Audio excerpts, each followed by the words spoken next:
Hi, everybody. Welcome to Mormonish. I'm Rebecca, And I'm Landon. and we have a favorite returning guest with us. We have the amazing Rob Lauer. How are you, Rob? I'm great. It's always good to be back with you guys. We love podcasting with you because you always bring the most interesting stuff. So I kind of assume that everyone in our, viewing or listening audience knows who you are, but maybe just a very quick intro for yourself and then tell us about this project that we're going to talk about kind of at the top before we get into the presentation.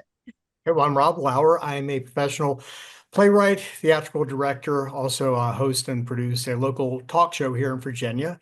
But I'm a Mormon playwright too. I write about Mormonism. I am no longer a member of the LDS Church. I'm a Reformed Mormon, and I'm a graduate of BYU, class of 83, 84. Go 83, 84. That was my and I was freshman director of year. the Hilcomore pageant. That's what you first interviewed. That is one of the main Yeah. things. Yep, a director of the Hilcomore pageant, which is absolutely. We need to do a whole episode just on that. We mention it every time we podcast. Yeah. That's incredible. All But the dirt on the hill we could talk about. that's it. So, but as Rob mentioned, a playwright of Mormon plays, and I'm going to link in the show notes. Landon and I pulled off a reader's theater with a lot of help of one of Rob's plays, Beehive State. And it's amazing. And every once in a while, it'll kind of get rediscovered a little bit and there'll be a whole bunch of views. So I'm going to put this in the show notes because it was amazing. And I want everybody who hasn't heard of it before to be able to see it. It's the actual recording of the Reader's Theater that we put on. So, and that kind of segues right into your project, what you published that you can talk about a little bit right at the top here, because we all have a copy. Let's hold it up. Here we go. I published this in October, 3 plays for Latter-day Saints. And after I published our bows, I could have put and anybody else, because although they're Mormon stories and Mormon characters, the plays were written for a general audience, not for an LDS audience. They're not necessarily faith promoting. They're not anti-Mormon. They're just trying to look honestly at Mormon history and the Mormon experience. And the book includes Digger, which I wrote in 1982 and was produced at BYU and actually won BYU's Mayhew Award for Drama that year. And it's about Joseph Smith digging for money, using a peepstone, and practicing folk magic while courting Emma Hale against the wishes of her parents. And this was written as a play even before Michael Quinn's book came out. I started writing this in 1978. That was 7 years before the Salamander letter was even put out there. And it was produced at BYU two years before that. So this was sort of ahead of its time. Yeah, you knew. No one else did, but you knew. So that play is it. Yeah. And that's when we're hoping maybe someday to be able to do another reader's theater for, because that would be great. Amazing. That would be great. That would be incredible. That's in the book. Digger is in the book, along with a foreword by J. Scott Bronson, who's a Utah playwright, and he actually played Isaac Hale in the original BYU production. So he reminisces about the play, about being a theater student at BYU in the early 80s, and also the challenges of writing Mormon drama. And then they also include The Beehive State, which is a fictional play set in 1903, Provo, Utah, about a family 13 years of polygamists, devout LDS church members, 13 years after the manifesto. And I really tried to deal honestly with the trials and the hardships and the heartbreak and of living in polygamy. And so that's in here. And that was one of the things we noticed when we put it on, is you could be an active member or a post-Mormon and appreciate the Beehive State. It really just went at it from a straight up, these are the problems that would have existed in that time, and the families in living that way would have experienced life in that time period. And so it was, you could look at it from either view and still get something out of it. Yeah, my whole thing is Mormon characters need to be human beings first, and Mormons second.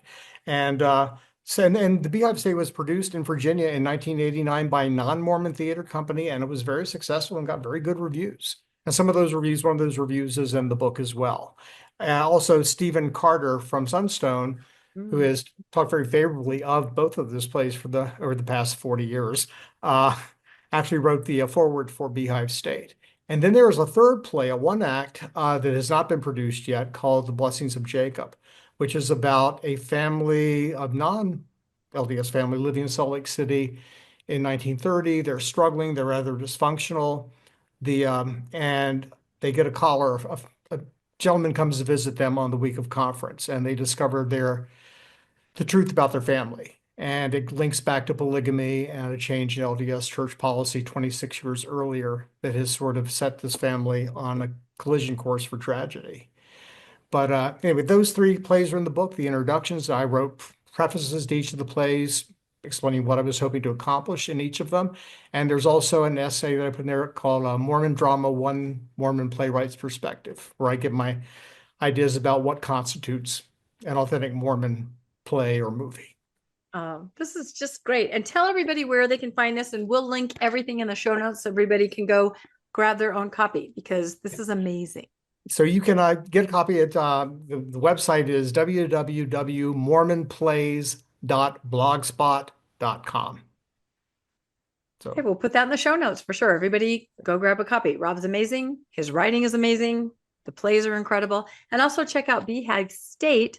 That's going to be linked in the show notes, because that was incredible. And we found well, our friend Monique helped us, but boy, she found some incredible actors here in Salt Lake County and Utah County to put this on very quickly. And it was amazing. Fantastic job. Yeah. And Rob flew in for it. That was really fun. I did. Really... I mean, well, how could I not? After you all went to all that trouble, I had to. Yeah. You had to. So when we do Digger, we'll get to see you again. It's another reason to try to put it on. All right. I was going to say today we have another special treat. And of course, it is right up Rob's alley. It's a presentation. Well, why don't we just go to the first slide? I think the title kind of says it all. But this is fascinating. It's something I had kind of learned about a year or so ago, looked at it a little bit. But Rob's going to take us on a trip. We're calling this Mormons on Broadway. I feel like we should have a song and dance routine. Well, I know. On Broadway. Jazz hands. Everybody do jazz hands. That's it. There Jazz you go. hands. Jazz hands. When I was putting my book together, I wanted to write an essay. I thought I'd write a very extensive essay on the history of Mormons and Mormonism as depicted in American theater, and came across a lot of stuff. And it was like, one could write a book about this. It was too much for just an introduction to a book. And but I thought I'm going to get together a presentation for Sunstone next year, and I'll call it Mormonism on Broadway, Mormons on Broadway, and I'll look at 5 major plays that were big hits on Broadway that had focused on Mormonism, had Mormon characters. Mormonism was a major theme, and one of them I had not discovered until earlier this spring, but that's the first one. So the first play was produced on Broadway in 1914, and it was entitled Polygamy. And this play has a really interesting backstory. We have to go back to George Q. Cannon. If you don't know who George Q. Cannon was, he was born in England in 1826. He converted with his family, went to Nauvoo in the 1840s, and was one of the first companies to enter the Salt Lake Valley later in the late summer of 47. And when he was just in his late teens. But when he was in his early 20s, he was called on a mission to California and then to Hawaii, and he served there for 4 years. When the missionaries first went to Hawaii, they were just going to preach to the white people there. He got the idea, no, let's preach to the natives. And so really, he was the one who was responsible for changing the focus of the Hawaiian mission and really building up an LDS population in Hawaii of natives. And let me see, some other things. Well, when in 1860, he was called, again, very early age, early 30s, was called as an apostle in the LDS church, taking the place of Parley P. Pratt, who had been murdered in 1857. And he served as, in that capacity for the rest of his life. He also served in 5 different first presidencies. And just to give you an idea of how important he was, if he died in California in, I think, April of 1901, if he had lived until August, he, not Joseph F. Smith, would have become the prophet and president of the LDS Church. Interesting. Yeah, but he died fairly young for LDS general authorities. I think he was only in his early 70s when he passed, so he was not that old. A spring chicken. in terms of LDS certainly apostles. compared to today's leadership. Yeah. He would not qualify for the first presidency today. No, you have to be over 90. Yeah, No, if not you must 100. be old as dirt. Okay, but anyway, another interesting thing about him, he was a polygamist. He had 6 wives, and I'm looking at my notes here. I think he had 43 children. No wonder he died so young. What are you trying to say, Landon? He was also heavily involved in Utah politics. He was, when Utah was a territory, they you didn't have representatives you had representatives in Congress, but they couldn't vote. So for 4 terms, he was Utah's representative in Congress when it was a territory. So that's But while he's an apostle. He's an apostle and apostle and a member of the first presidency. Just like they do today. Yep. They rule all the politics. Yep. Yeah, exactly. Which is going to the direction of how this play came to be. Now, I mentioned that he was a polygamist. If you go to the next slide, this is actually a very famous picture, and he is in the middle. He's in prison. He served 6 months in the Utah penitentiary. I believe he was the highest ranking Mormon church official to actually serve prison time for polygamy. But he turned himself in. He was a very committed defender of polygamy. He turned himself in and served 6 months in the Utah pen. And after he was released years later, he was the president of the United States president, I forget which one it was, pardoned him in the mid 1890s. He was pardoned. But as I mentioned, he had 40-some children. If you go to the next slide, this is a picture of him and 2 of his sons. The one standing to your far left is his oldest child by his second wife. And this fellow's name is Frank J. Cannon. The J stands for Jean, which was his mother's maiden name. And Frank J. was a really gifted teenager. He was highly intelligent. He was literate. He was a great speaker. He was a deep thinker. And he had a head for business too, and politics. And even as a teenager, his father allowed him to move to Ogden to work. He got into newspaper work. He was an editor of the Salt Lake Tribune for a time. He edited both of the newspapers in Ogden for a time. And in the early 1890s, he was also the congressional representative for the territory of Utah. And he was very adept politically. He knew how to make friends with people. He was not a polygamist. Unlike his father and most of his brothers, he was a committed monogamist. He did not believe in polygamy. And therefore, came a little bit in conflict with some of the LDS church leadership. But he was so gifted politically, they basically made him the person who pretty much was the go-between Wilford Woodruff and the federal government in the months leading up to the manifesto, which he totally supported. After the manifesto was passed, 5 years later, Utah became a state, and Frank Cannon became the first U.S. senator from Utah. Interestingly enough, this is when legislatures appointed the senator. His competition, the other person vying for senator, was his own father. So this is the only case we have in American history of a father and a son contending for the same political office. But he was appointed senator from Utah, Utah's first state senator in Congress, Washington.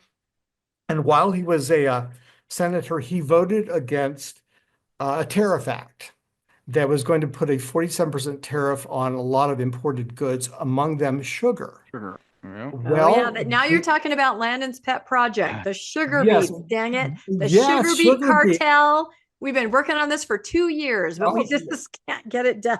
Well, but thanks to sugar beets, the sugar cartel, as you call it, a Broadway show eventually emerged. But Frank Cannon voted against it. The LDS church leadership was for it because of the sugar beet industry, and there was the Utah-Idaho Sugar Company, which was a sugar processing company that the LDS church owned and operated in Utah and Idaho. And this was a major source of income for the church. And so they wanted the high tariffs on imported sugar to beef up their business. And here the state senator voted against it. So the LDS leadership basically lobbied the legislature. And when it came up time for Frank J. to be reappointed, they appointed someone else for a second term. He did not take that very light. He did not like that and was very incensed at the political power that the LDS church leaders had in Utah and also their hold over the economics of the state. He saw this as anti-American and he was very much opposed to it and soon became a very vocal critic of the church leadership and of the churches as he saw monopoly of power in Utah.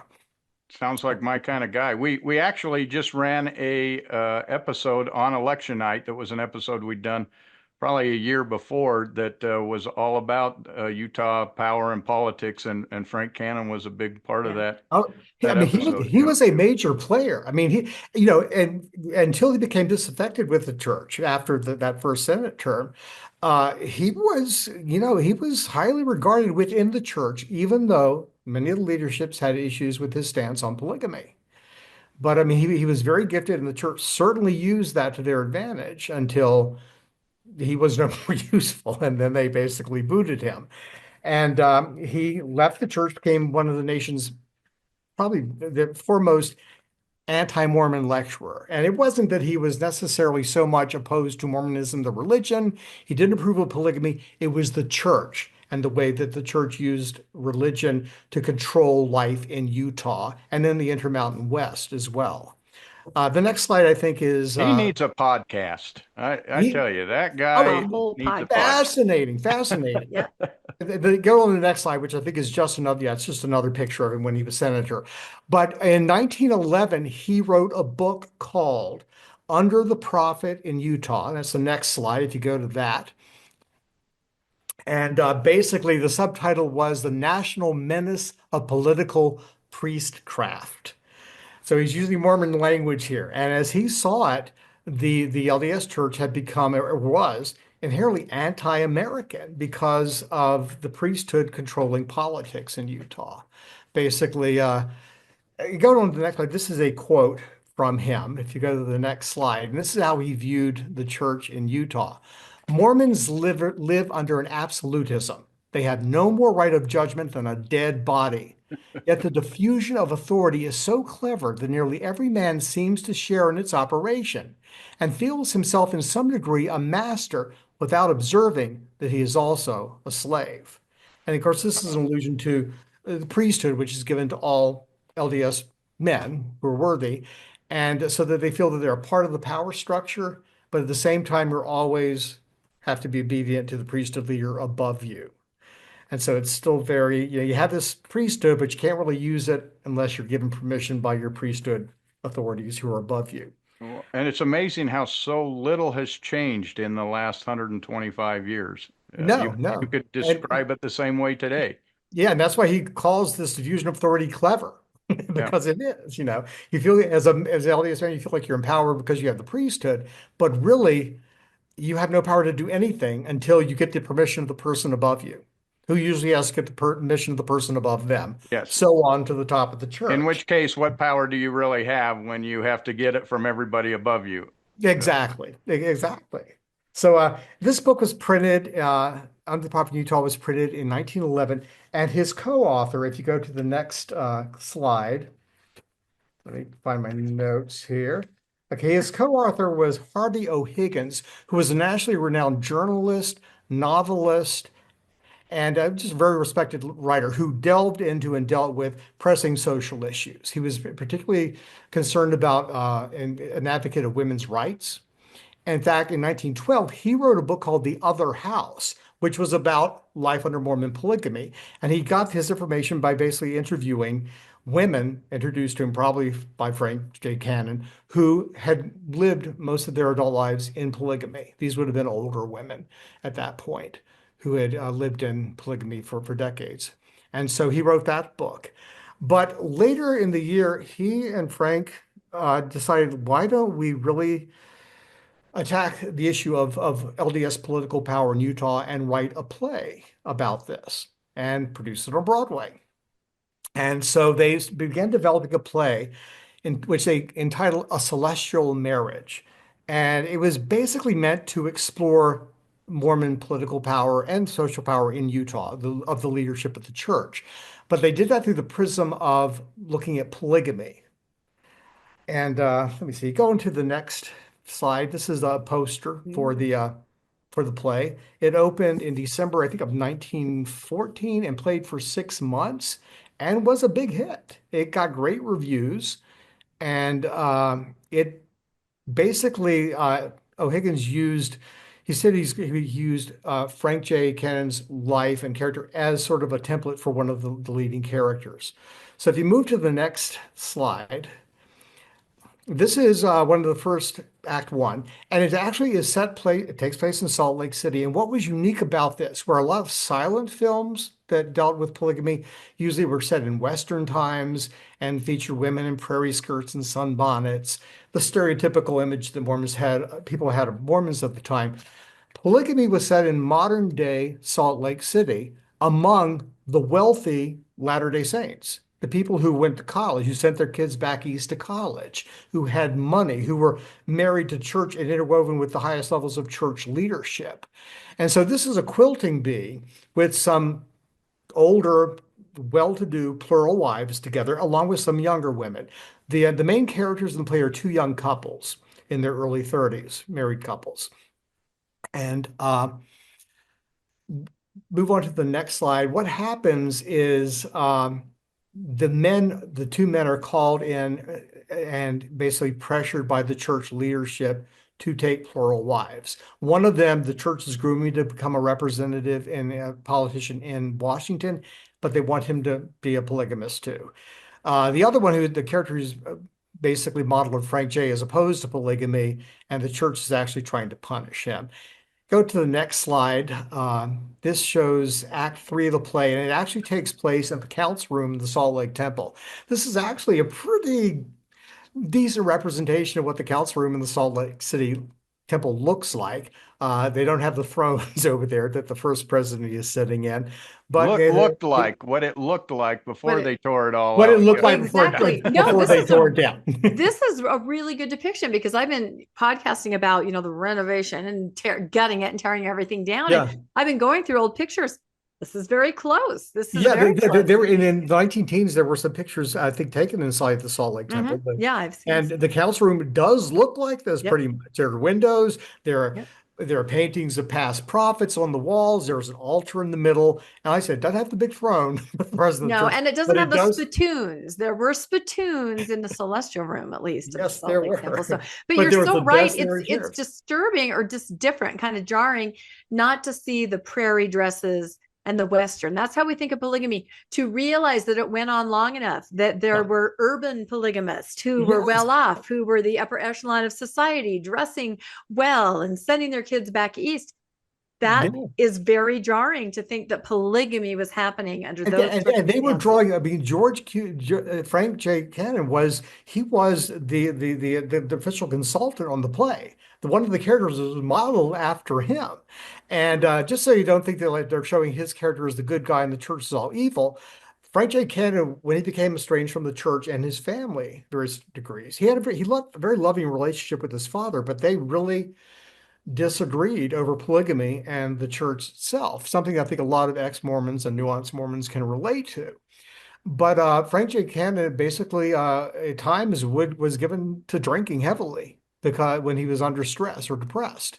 And that happened after he left the church. And so the character who's based on him in this play also deals with that as well. So it's a very nuanced play. And yet it's very much a play of its time. This was a time when white slavery, what we would call sexual trafficking now, was the subject of a lot of sensationalist novels and exposés and silent films. And so in a sense, this play takes that approach towards polygamy. They sort of see it as sexual grooming of younger people to enter it, and as sexual trafficking, with certain women. Like Trapped by the Mormons, that silent film. But what makes it so superior to that is that it is nuance, and the characters, they're all wealthy, college educated, successful business people. They are not these ignorant, illiterate, pioneer types. frontier. they are reflective of what life in Salt Lake City actually was like, what upper class Mormons in Salt Lake really lived like. Wow. And What I think the slide maybe before that where the woman has her hand on the door and the other couple, I like I said, I discovered this play and started reading about it. I think this is a scene where she's like saying, I have to let my right, husband into another room with another woman. And right, it's exactly. very, So, and very then dramatic. And yeah, she in has the to scene in the stand there. temple, basically, the young people are called into before the by the president of the church and told, "You need to do this." The Mm-hmm, Frank J. Cannon character refuses. The other characters succumb, and mm-hmm, so they then are told that the husband needs to marry a widow, I believe. And so, he basically his first wife, who's the being Mormon, basically lets them go into the bedroom. And at the mm-hmm. end of Act 4, she's shutting the door and they're going in Yeah. there. What she doesn't know is that the other woman won't go through with it. And so they don't consummate the marriage. And so jumping to the next slide, in the very last scene, one of the central characters is an older polygamist wife of of a member of the first presidency. This character could have been based on Frank J. Cannon's mother, who was also the second wife of a member of the first presidency. And she has been all pro polygamy and, with these young people. But she sort of has a change of heart when sees how it's affecting them, and she has plenty of money. So in the last scene, she gives them money and basically so that they can leave Salt Lake City, move back east, out of the grips of the church, and just sort of start life over. And and the men and so the young people at the end they decide to do that. They plan to leave Salt Lake and leave Utah and sort of the reach of the LDS Church. So that was played, again, got very good reviews, played for 6 months. The big thing that stuck out that even some of the critics wrote about is that they knew by this point, 1914, 1915, although there were polygamists still in the LDS Church, since the Reed Smoot hearings in 1904, 1905, 1906, the church was actively rooting out, had stopped sanctioning further plural marriages and were rooting out polygamists by this point. It had become an embarrassment for the church. And the church really was moving past it. But Cannon and Harvey basically realized that this was still a good way to demonstrate in dramatic terms the political power and the social power that the LDS Church still had over almost every facet of life in Utah. And I think I remember reading when I was reading about the play that, some of the lines, especially delivered by the women that were realistic, the audience laughed because they couldn't believe it, like laughed a lot. Like when they would Yeah. say, I must let my husband go into the other room. Everyone's like, Yeah. It's like, there this was is so absurd, right? But it's their reality. So it was kind of like a gauge of how society at large would see this absurd practice to them. Right. And Frank and they were very careful to include in the script a lot of things like that, of things about obedience, a lot of figures and which ways of thinking that were just, are just a part of LDS culture. Right. But because, people going to a Broadway theater in New York had no experience with that culture, a lot of the stuff just struck them as funny. Uh-huh. They Because they laughed couldn't at believe it. it. It was so absurd that a Right. woman would be put in that position. It just Well, was I unbelievable. gotta think it's just like today where we like to watch the polygamy shows because you're like, how does that work? Yeah. And I gotta imagine the people back east are just kind of going, how does that work? Let's go to the play and see. Yeah, and also this was during the same period where there was the last push for for women's suffrage in the U.S. That was all coming to a head, and just a few years later, 1920, women would have the vote. So that issue of that focus on women's rights was also big, and so this also played into that as well. Even though they don't address the vote or anything like that, actually women in Utah could vote at that point, but it really it struck a chord with people. But it was very much a message play and very much of its time, a little melodramatic in places. And I doubt that it could be done staged today very convincingly, or at least we would see a lot of the melodrama probably. But for its time, it was cutting edge, and it was a very well received and very successful. So the next play, Morgan play, happened just later that same year. This is lovely. A big star on musical theater, and her name is Ina Claire. And she was a big girl next door Broadway musical comedy star. And Is that a stage name or is that a real name? Because that's her real Claire, name, that just Ina. sounds scrumptious. Yeah. Sounds Yeah, like Ina. Eclair. Well, that's what I'm saying. Now I Eclair. that you know. said that, we got to go get Ina. some of those when we're done filming. I That don't know if sounds that's really good. Scandinavian Ina or not.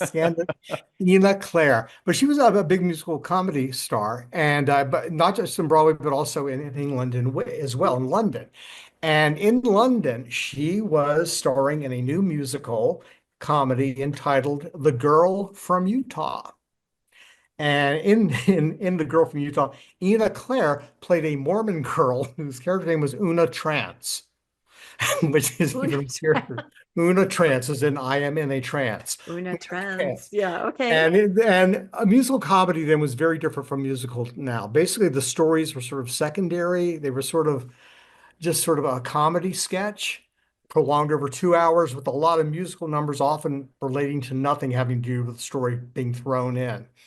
But this was a big hit in London. And the story of The Girl from Utah is about Una Trance, a Mormon girl whose father has basically agreed to have her sealed to a polygamist. And so she leaves Utah and goes to London. She really wanted to get away from Utah. She went all the way to London, where she meets people and meets an actor and basically falls in love with him. Meanwhile, the polygamist also goes to London in pursuit of her. There's a lot of mix-up comedy. The Mormon polygamist has a hat, which in the script is referred to as a Mormon hat. The mistaken notion being that Mormon men wear a particular type of hat, sort of like Mennonites. They don't, they never have. But the Mormon polygamist loses his hat. Somebody else picks it up and wears it, and then they're mistakenly arrested, thinking that they're the Mormon polygamist. It's just a lot of comic mayhem. But it was a big hit, and they decided to bring it to Broadway. And when they brought it to Broadway, they thought we need some new music. So if you go to the next slide, this is Oh, Ina Claire as Una Trance these in the final costumes. scene where they go I'm to the loving it costume so ball. much. These costumes are amazing. Yeah. They go to the next slide. When they brought it to the show to Broadway, they decided they needed some new music. So if you go to the next slide, they decided to hire a relatively unknown young gentleman named Jerome Kern to write new songs for the show. Uh, Jerome Kern basically is now regarded as the father of the American musical because of The Girl from Utah. He wrote one of the songs he wrote for that show was called They Didn't Believe Me. If you go to the next slide, there's a copy of the sheet music from it. They Didn't Believe Me. And this was a landmark in the evolution of American music, the song was. Up until then, songs were either like Irish jigs, popular music was, or, minstrel songs, takeoffs, lampoons of Negro spirituals, or if they were love songs, they were very operatic with a lot of these and thous and those and a Yeah. very flowery language. I mean, the big hit, Broadway hit, big love song from Broadway that was a hit at this point was "Oh, ah, sweet mystery of life, at last I found thee." I love that song, but Oh. you're right. It's a But little it's over ostentatious. the top. It's Ah, not. sweet mystery of life. Yep, So you're right. what Jerome Kern did with the songs he wrote from The Girl from Utah, including this love song, he just wrote it in common everyday vernacular. There's no flowery poetry. It's just the words sound like a modern American just talking. And the melody line was a little bit more complicated. He sort of drew from classical music, but sort of brought it down to an earthly level. And so you have this elongated melody line with really interesting chords. Back at the turn of the century, basically, if you knew the C chord, the F chord, the G chord, you could play almost any American popular song on the piano. But he did interesting things with chords that a decade later, when jazz really comes into being, this became a jazz standard. This became an American standard, the song did. And it really took Jerome Kern from being a nobody to suddenly being the hottest young composer in America. And this was pre the Gershwins. This was 10 years before the Gershwins even came on the scene. And Jerome Kern wrote a series of very successful musical comedies and dozens and dozens of hits that all become standards. They Didn't Believe Me. I think the most recent cover recording that was done by Elvis Costello. Yeah, I was just looking Everybody it from up. I was yeah, just looking it up. We might have to insert this into the show, Landon, if we don't have it right now. But yeah, but this is great. everybody from opera singers like Leontine Price to good grief, Sinatra, Crosby. I mean, jazz singers, Sandra singers. They've all recorded this song and the other songs by Jerome Kern. And of course, about 10 years later, his biggest hit was Showboat, which like I said, as I was saying earlier, musicals were basically just frothy, silly comedy sketches with songs thrown in. Saturday But Night Live Showboat, with music. yeah. I mean, you would have a storyline supposedly, but one of the characters might make a joke about beer. And then another character would say, "Oh, that reminds me of my old Irish friend so and so who used to drink a lot." And then he suddenly spends 5 minutes singing a song about an Irishman drinking. So And it then they didn't go really back to the further the story. plot. I mean, Yeah. in the musicals that we love so much, it's a device to further the plot. It tells you how Guinevere Exactly. is feeling, or it tells you how Ado Annie feels, or it tells Right. you And what, so, you know. and of course, Jerome Kern made history 10 years, about 12 years after The Girl from Utah, because he wrote Showboat, which was not just a musical where most of the songs furthered the plot. Most of them still didn't, but many of them did. But the show itself dealt with racism in the South, with Jim Crow. One of the central characters was a black woman passing for white, married illegally to a white man, and therefore having to constantly run from the law so she wasn't arrested. So it was a very serious show dealing with based on a very serious novel, and it became the musical play at that point. And then again, Jerome Kern, but he got his start. What brought him to fame was They Didn't Believe Me, which he wrote for The Girl from Utah, and it was sung by a Mormon character fleeing polygamy. So the little history there, background behind that song. Do you know any of the lyrics to They Didn't Believe Me? Yeah, they're very simple. When I told them how beautiful you were, they didn't believe me. They didn't believe me. Your eyes, your lips, your curly hair are in a class beyond compare. You're the prettiest thing that one could see. And when I tell them, and I'm certainly going to tell them, that you're the girl whose boy one day I'll be, they'll never believe me. They'll never believe me that from this great big world you've chosen me.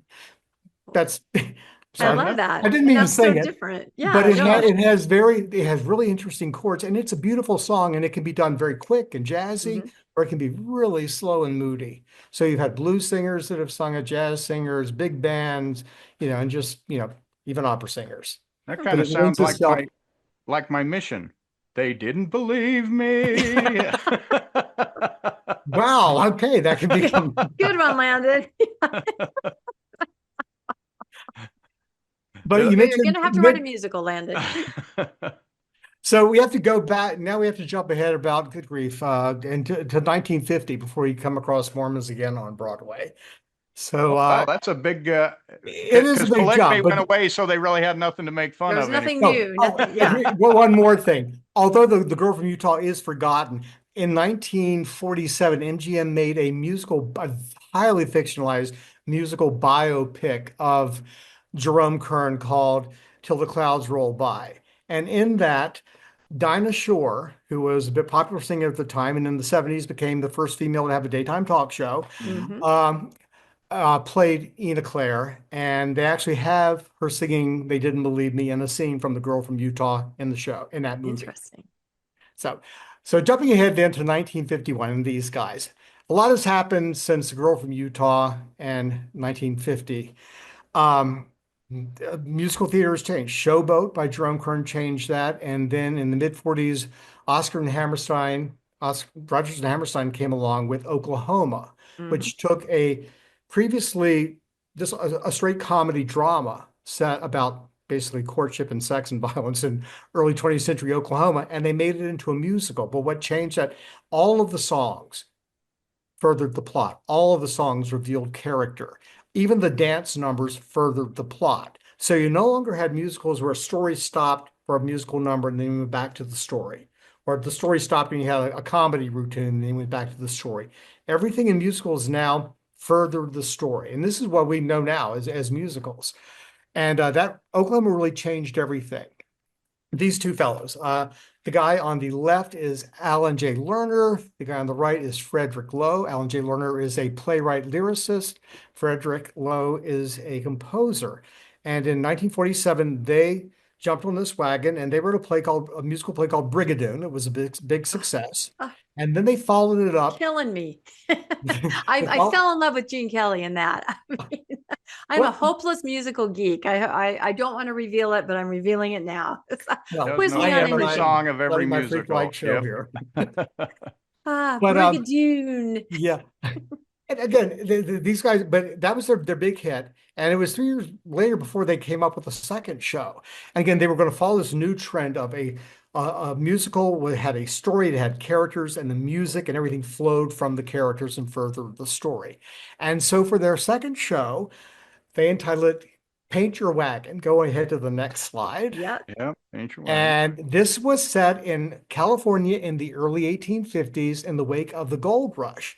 Its story centered around an old man, Ben Rumson, and his teenage tomboyish daughter. He discovers gold. Where he discovers gold on his land, it becomes a boom town. Everybody comes in from all nationalities to prospect for gold there.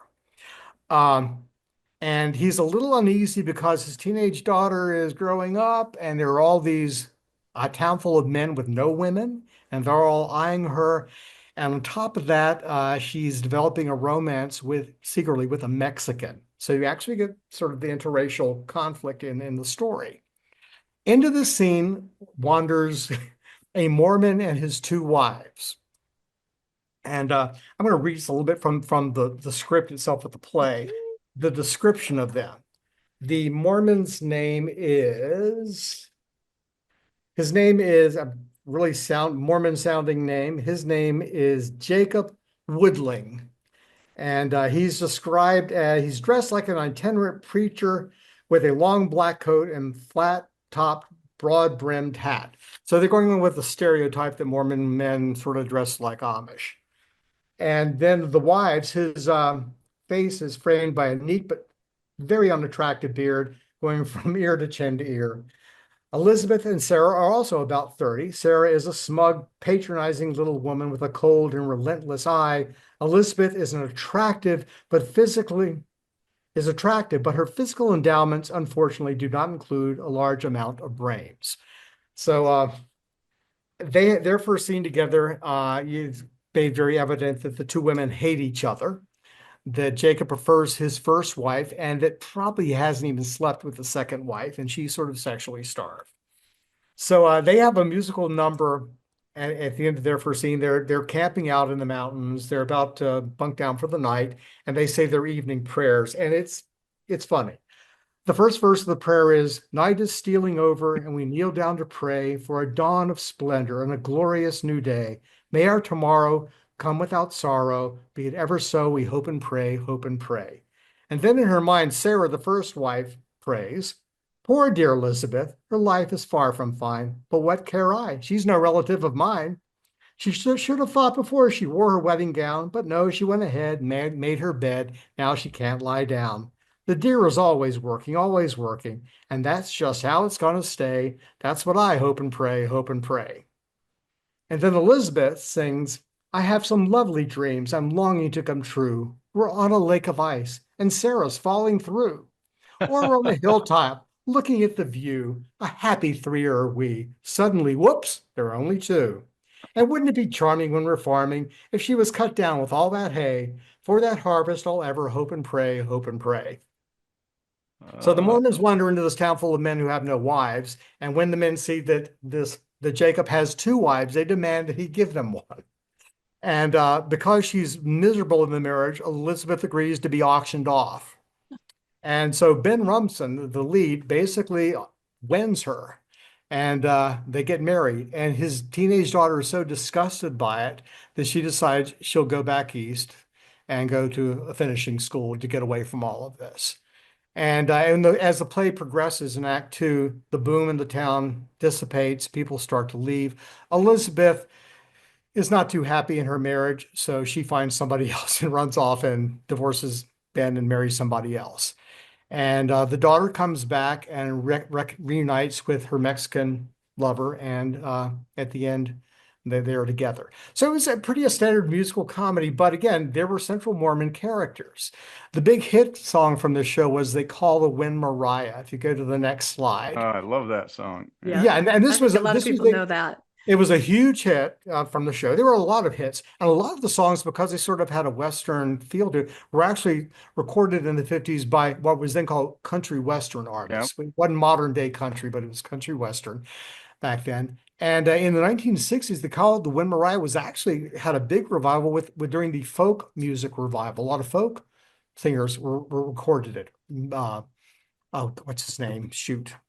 The fellow who played the snowman once for Rudolph the Red-Nosed Reuel Ives. Burl Ives recorded the Smothers Brothers, and their first album covered it. Yeah. So it was. Can you sing it, Landon? Can you sing a line from it? They call the wind Mariah, Mariah, Mariah. Very good. They call the wind Mariah. Yep. Yeah. And because the song was sung by the men of the town, because there are a bunch of men and they're lonely and there are no women, so they feel all alone in the world. So this actually became a big hit too during the Korean War, with people serving in Korea, with men serving in Korea, because it evoked that feeling, probably, of being alone in the world, of being separated, of having no woman in your life, no love in your life, and just sort of living through hell with, So I became a big hit with Korean War. It's funny. It always comes down to polygamy with Mormons.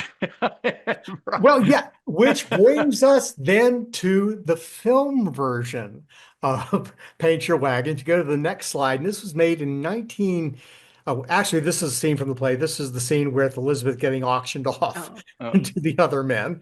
But if you go to the next slide, okay, this is the 68, 69 film version of Paint Your Wagon. That's Clint Eastwood, isn't it? That's Clint Eastwood. That is, yes. What they did, they completely tossed out the original script. And so Lee Marvin plays Ben Rumson, but he doesn't have a teenage daughter. He has a young business partner, Clint Eastwood.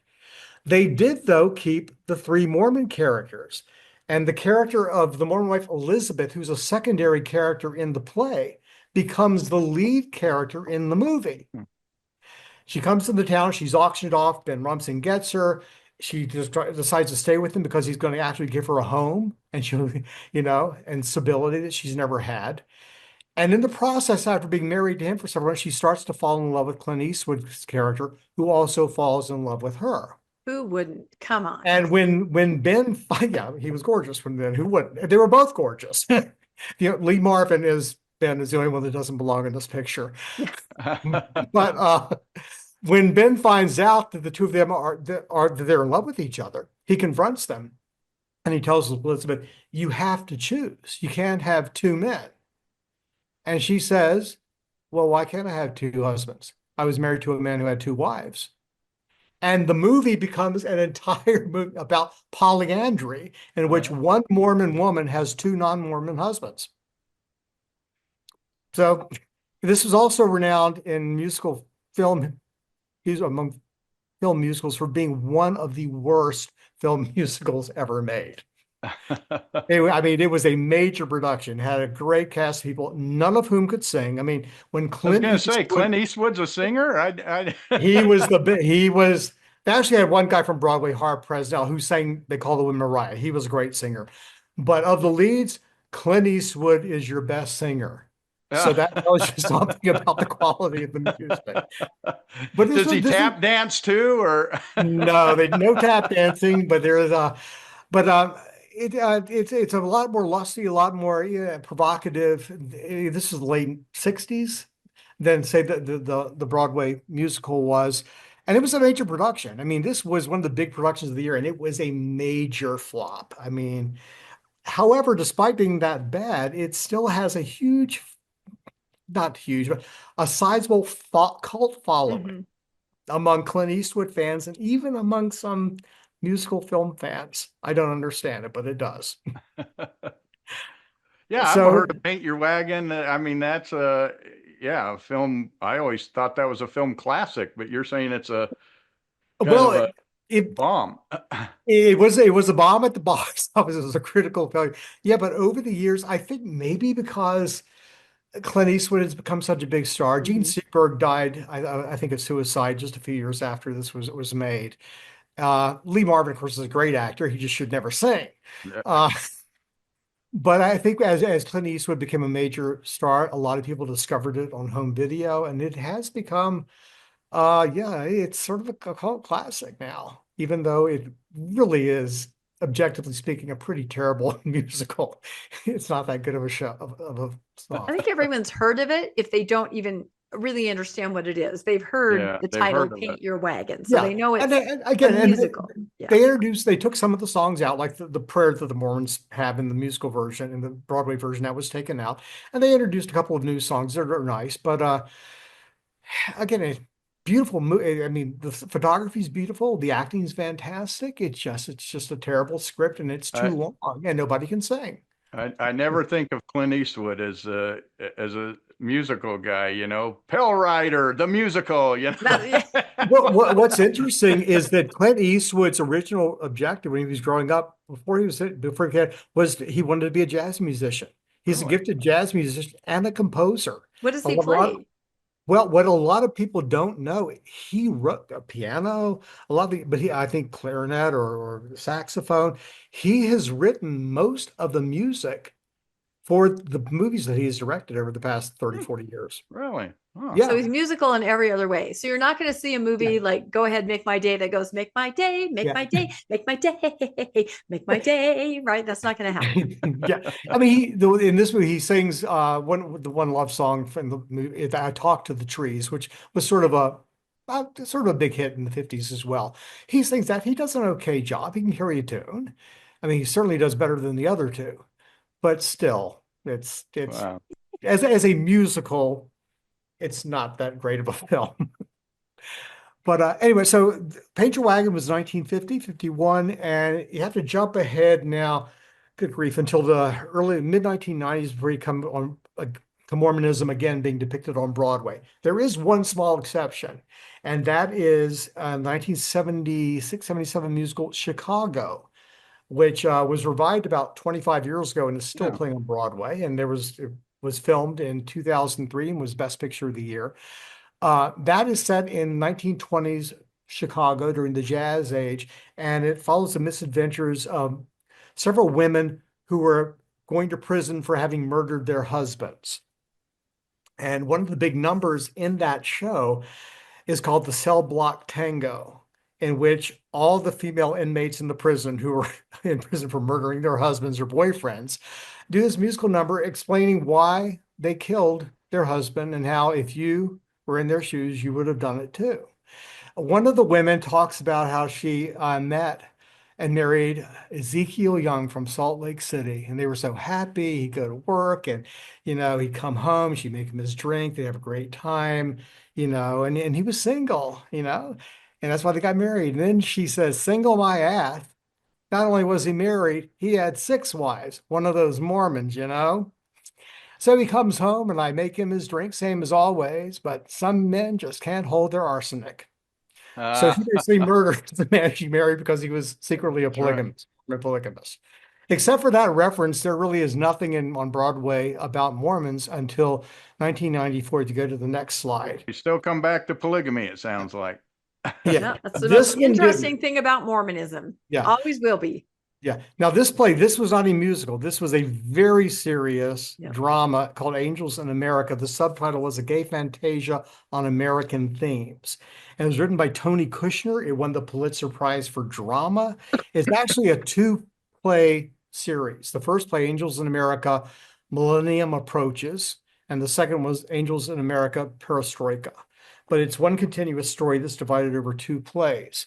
One of the central characters in the play is a young Mormon Republican working for in the law office of Cohn think of his name now. Curtin Roy McConkie. Roy Cohn. So it's a mixture of this plays a mixture of fictional characters and historical characters. So there's a fictional character of a young LDS Republican operative working for Roy Cohn, who was an actual historical figure. He was actually Donald Trump's mentor, but he was infamous in the 1950s for weeding out communists during the Red Scare in the 1950s. And even though he was secretly a gay man, he prosecuted and imprisoned gay federal employees in the 1950s. But he was a terrible hypocrite. Anyway, the play is about him. It's about this fictional character who's a young Mormon Republican operative living in New York City.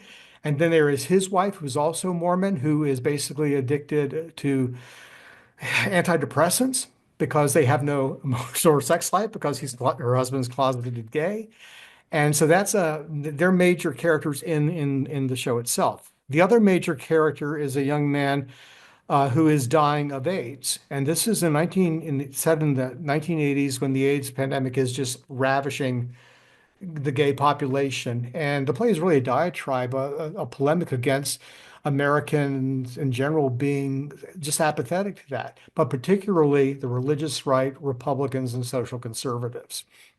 But this one character, one of the central characters, is a gay man dying of AIDS. And as the first play progresses, he's on painkillers, he's on medication, he hallucinates, he starts hearing angelic voices. And as the play progresses, another scene, he's in the clinic and suddenly he has a vision of a burning book.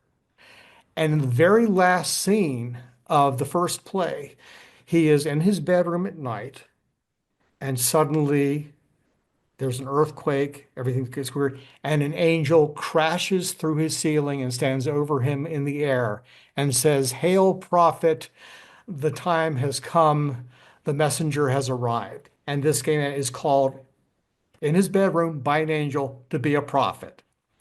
So that last scene, if you go to the next slide, here's a depiction of it from the film version.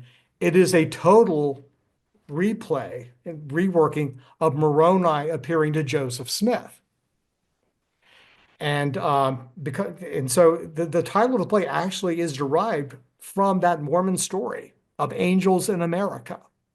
Remember how controversial this was? This oh was my gosh, so controversial among yes. Mormons, and this, yeah, it really was. But and the second play, I mean, the first play got rave reviews. The second play got really good reviews, but it wasn't quite as strong as the first play, which ends with this scene.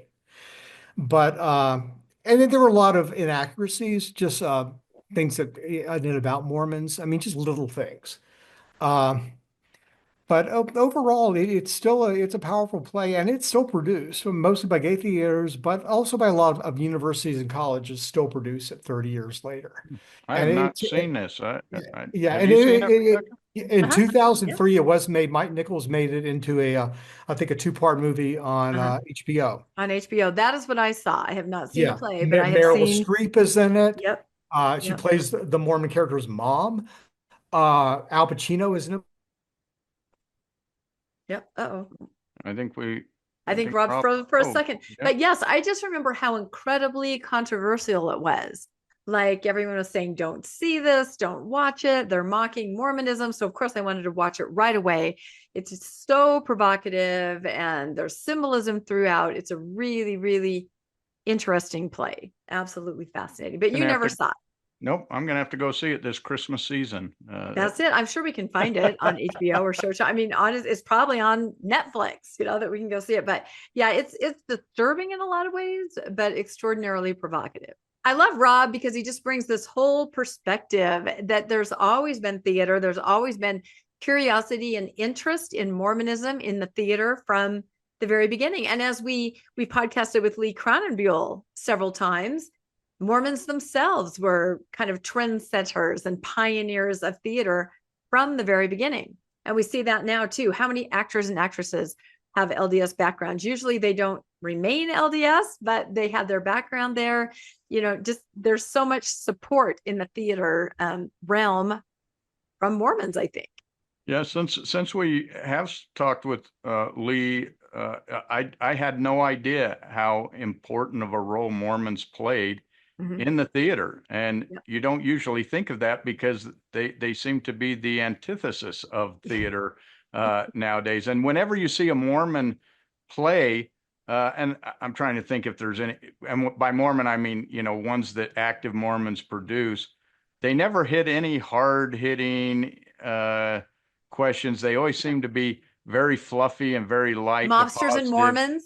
Yes, in the Stuff like that. movies The singles ward, yeah. Saturday's Warrior, Right. and Richard Ducher changed that though, because he's the one, that came up with those hard hitting missionary, the best years of our life, all those, I think that was his. What was the one that I'm thinking of?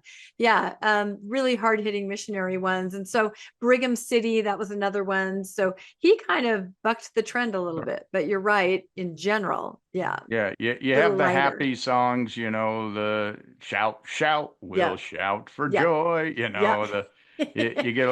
those are the ones everyone remembers. My Turn on Earth. Yeah. Is the ones that are, that happy.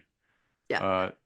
Always have to have that positive spin. And I think they really missed the mark in not being able to bring about some of the more hard hitting or hard questions and use theater to address those issues.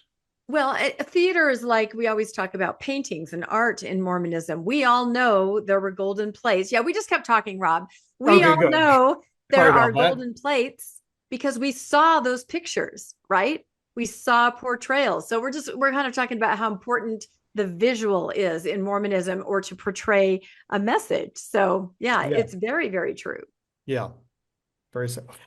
Yeah. Yeah. I'll continue on to the next Mormon on Broadway play, which waits with these guys, Trey Parker and Matt Stone. They were, of course, they wrote the Book of Mormon, the best musical of the century, which opened finally in polygamy is not the main story. That's not the main story. Exactly. Although there is a song about making babies. There is. It's put a little more bluntly. But Matt Stone and Trey Parker, they were raised in Colorado, and they had LDS friends. They went to family home evening with some of their friends. They knew, and they thought that Mormonism was pretty weird, but they were fascinated by Mormon history.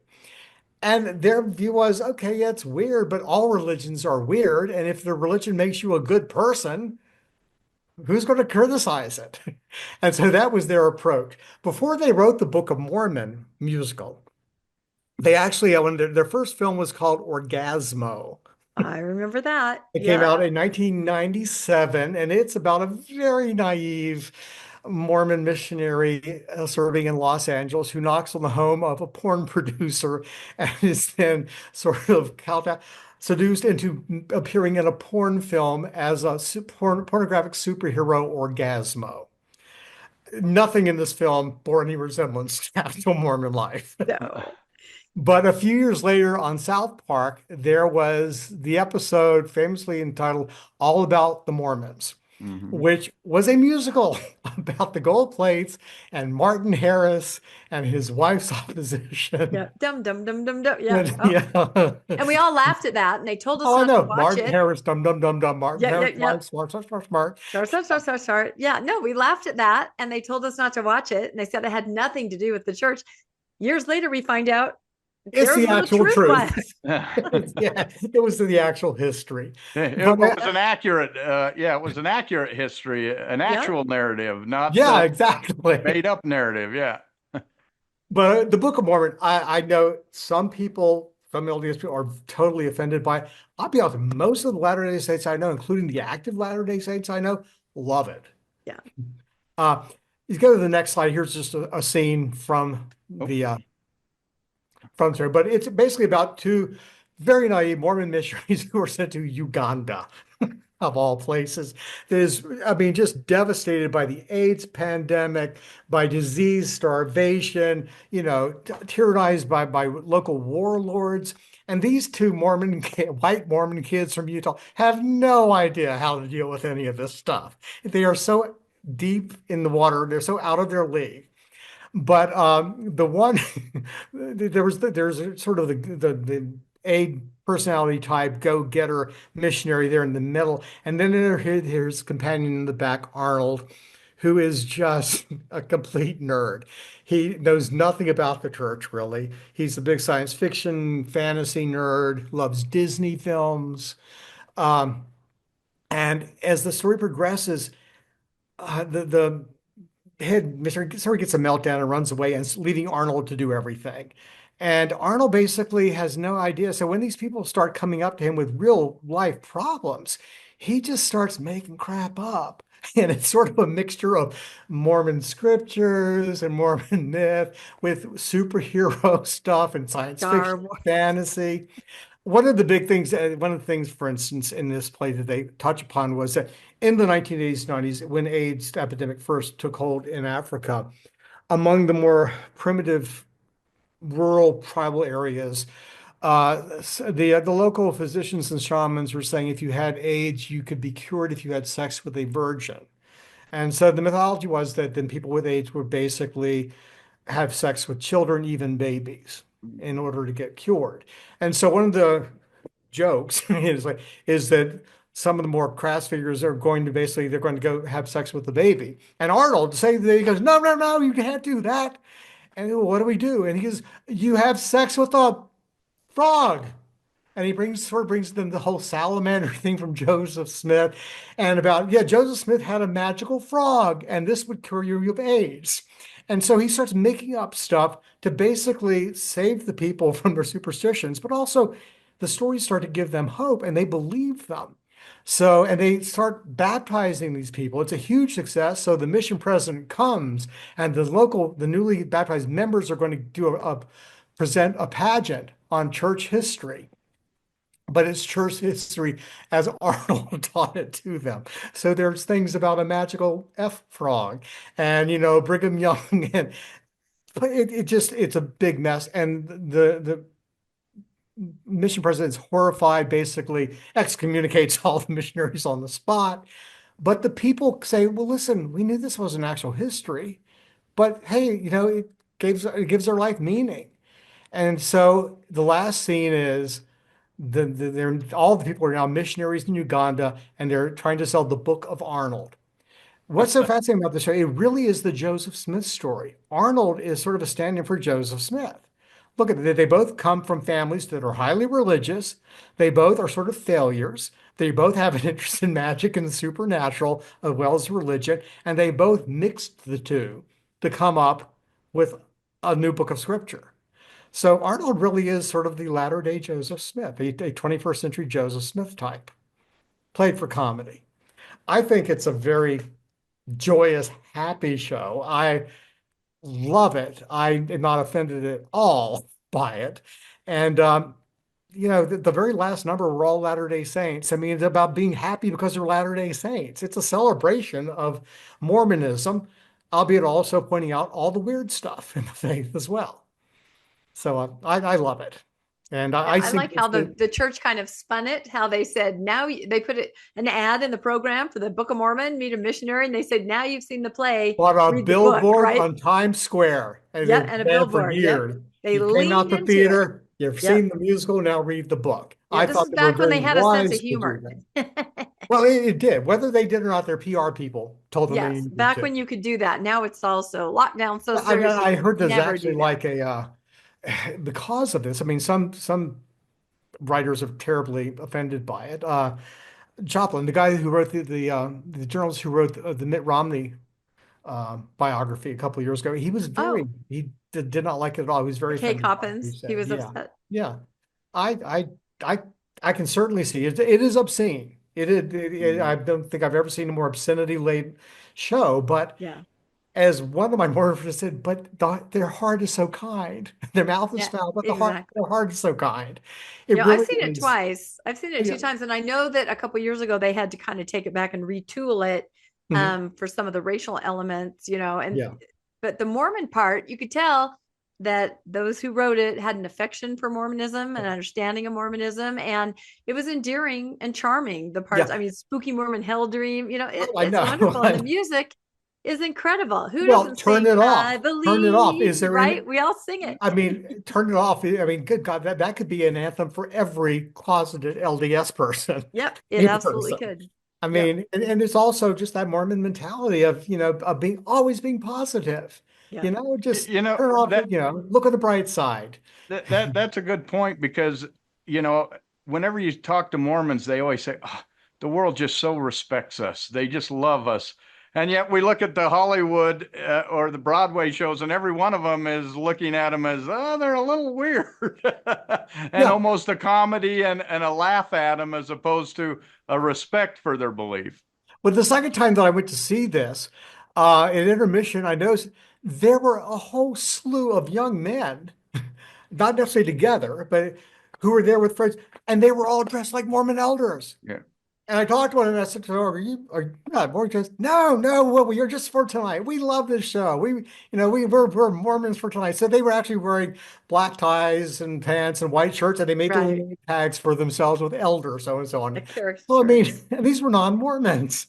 Yeah. No, Teenagers. it's great. We took a group with the Good Book Club to California. We took a lot of people and we went and saw it all together. And it's really fun. And the music is incredible. It's stuck in your head, It all those is. songs. So it's Even really there's good. one little song that the ingenue, who's a black African girl, sings.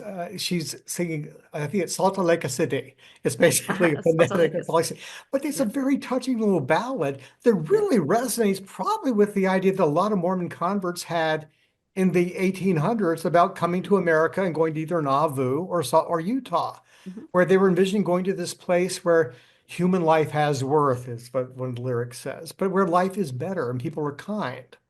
So, I mean, it really even celebrates that Mormon concept of Zion somewhere, Mhm. But what I like about the show and why I think it is truly a Mormon show, qualifies as a Mormon show, is because it really captures Mormon culture. You know, I've been saying this in my book, in my essay, Mormon Drama, what I say is that Mormonism cannot be understood just as being a denomination or one church. It is, and actually, experts have classified Mormonism along with Judaism and like the Pennsylvania Dutch. It's an ethno-religion. Mhm.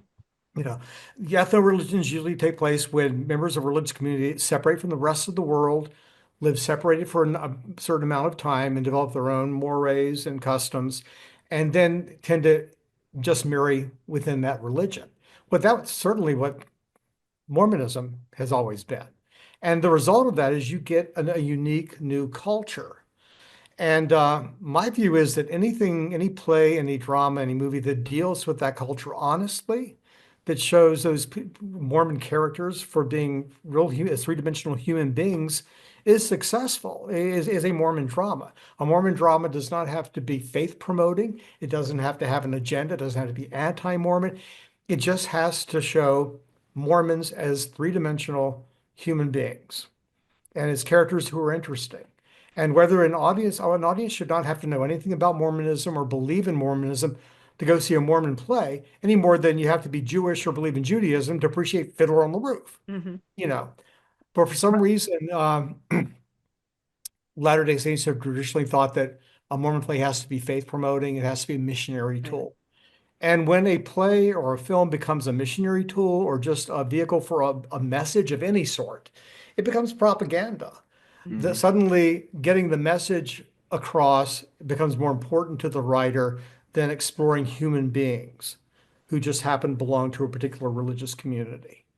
And to me, if a film or a play explores Mormon characters honestly, regardless of the religious content, then it qualifies as Mormon drama. I haven't seen Heretic yet. I'm planning on seeing it this weekend.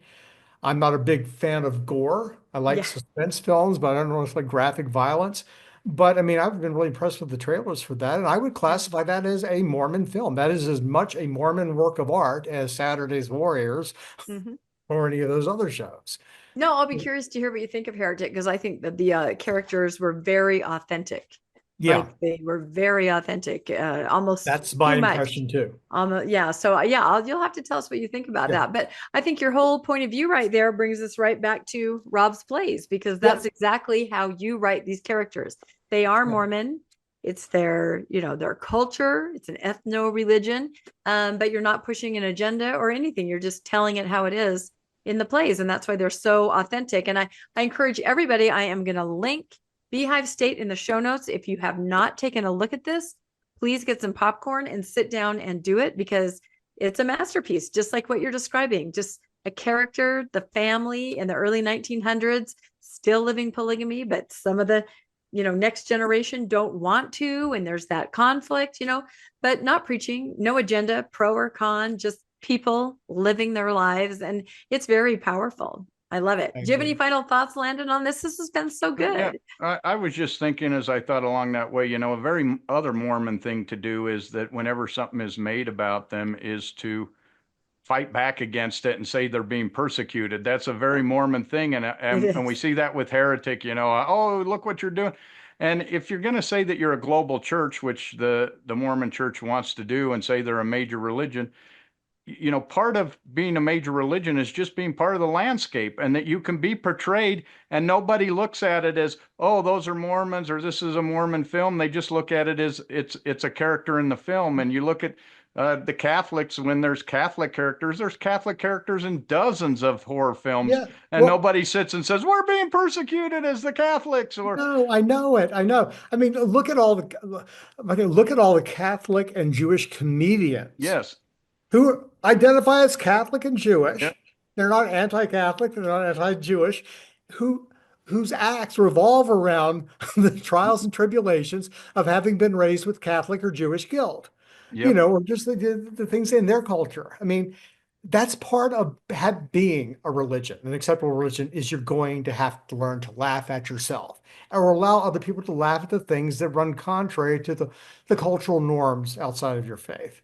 Yeah, so just sit back, relax, laugh a little bit. It's okay. That's right.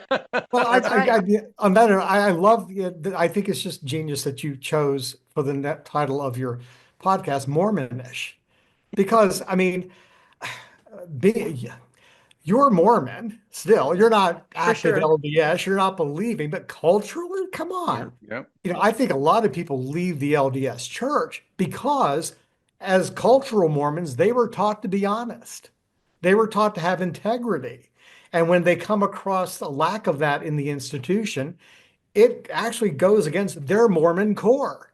So they distance themselves from Mormonism, but it's actually because they brought into the cultural values of Mormonism, which, at least, as far as the talk goes, is about honesty and having integrity. So I just think we need to broaden our horizons and broaden our definition of what a Mormon is. And realize it's more than just a believing member of the Church of the Latter-day Saints. Yeah, I think you're absolutely right. Well, this has been wonderful. I think we have one more slide, Landon, but I think it's our final slide where we're just there it is. We just did our final thoughts and takeaway, and we each get a star on Broadway. That's what we get for doing the episode. It's perfect. So, no, I love it. We always love it when Rob comes on because he's so knowledgeable. And I feel like you should do this at Sunstone. I feel like maybe next year, because it's really interesting information. It helps us think about who we are and our past and how we're portrayed, how others see us. So I think it's great. So thank you for coming on and bringing this to us, Rob. It was wonderful. Well, thank you for having me. Yeah, it was great. So please comment. Let us know what you think. Have you heard of any of these earlier plays? Kind of shocking that there was a polygamous play on Broadway in the early 1900s. And let us know what you think about Mormons portrayed in theater or movies in general, especially with Heretic out. Let us know what you thought of Heretic if you dared to see it. I know some people that aren't going to see it, but Landon saw it, I saw it, and we'll find out what Rob thinks later of it. I'm sure you'll make a post about it or something. So, all right, like and subscribe to Mormonish Podcast. And if you'd like to be made aware of when our new episodes come out, you can hit that notification bell. If you would like to help financially support the podcast, you can always make a donation. We have links to the show notes to Donor Box, where it's easy to make a one-time donation or a monthly donation. And we are a 501c3, and so we're a nonprofit, and it's easy to write off that donation if you're not going to tithing declaration, right? End of the year. We love that. You can also find links to our Mormonish merch in the show notes, where you can pick up a mug or a hat or something. And again, we just thank Rob and we thank Landon for co-hosting, who I will say, that's right, pick up a copy of this. I'm going to put this in the show notes too. And I will say about Landon, he is the one that came up with the name of the show. We've said it a couple times, but Mormonish was Landon's idea. We kind of, when we were running the Good Book Club, we thought, let's do a podcast. What are we going to call it? And he goes, you know what? Mormonish. And I just said yes, because exactly how you described it, Rob, we are all still Mormon-ish, no matter where we are. So, all right, everybody, we'll see you next time on Mormonish. Thank you so much, everybody. Bye-bye. Happy jazz hands. Happy jazz hands. Broadway. Thanks for joining us for another episode of Mormonish. We really appreciate our listeners and would love to hear from you if you have a story you'd like to share. You can email us at mormonishpodcast@gmail.com. You can also find us on Facebook, Instagram, and on our website, mormonishpodcast.org. And don't forget to look for us on YouTube and like and subscribe. Keep joyful, everybody.